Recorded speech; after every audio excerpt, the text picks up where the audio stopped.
ગઈકાલે માલવીયનગર પોલીસ સ્ટેશનમાં એક યુવતીએ બળાત્કારની ફરિયાદ નોંધાઈ હતી, જેમાં હકીકત એવી હતી કે આરોપીએ યુવતીને 2 વર્ષ પહેલા લગ્નની લાલચ આપી, એમના સાથે બળજબરીથી બળાત્કાર કર્યો અને પછી એમના સાથે સગાઈ પણ કરી અને અમુક સમય બાદ સગાઈ તોડી નાખી અને બીજી જગ્યા લગ્ન કરી લીધેલ.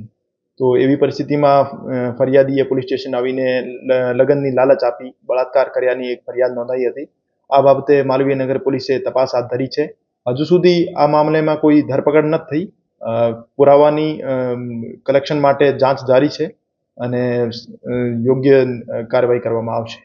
ના, આ હકીકત ખોટી છે. પોલીસ દ્વારા આ મામલામાં ફરિયાદ દાખલ કરવામાં આવેલી છે અને ચેતેશ્વર પુજારાના વિરુદ્ધ કોઈ પણ પ્રકારના કોઈ આક્ષેપો છે નહીં. એની ફરિયાદ જીત રસિકભાઈ પાબારી નામના યુવક વિરુદ્ધ છે.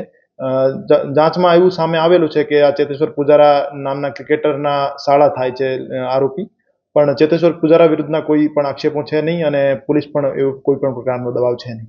અત્યારે પીડિતાને મેડિકલ માટે મોકલવામાં આવ્યા છે અને એમનો જગ્યાનો પંચનામો અને બીજી લીગલ પ્રોસિજર કરવામાં આવી છે અને પ્રોપર એવિડન્સ મળ્યાથી જ એમાં ધરપકડ કરવામાં આવશે અને કોઈ પણ પ્રકારની હજુ સુધી ધરપકડ કરવામાં આવી નહીં. એફઆઈઆરમાં કોઈ પણ પ્રકારનો ચેતેશ્વર પુજારા વિરુદ્ધનો કોઈ આક્ષેપ છે નહીં.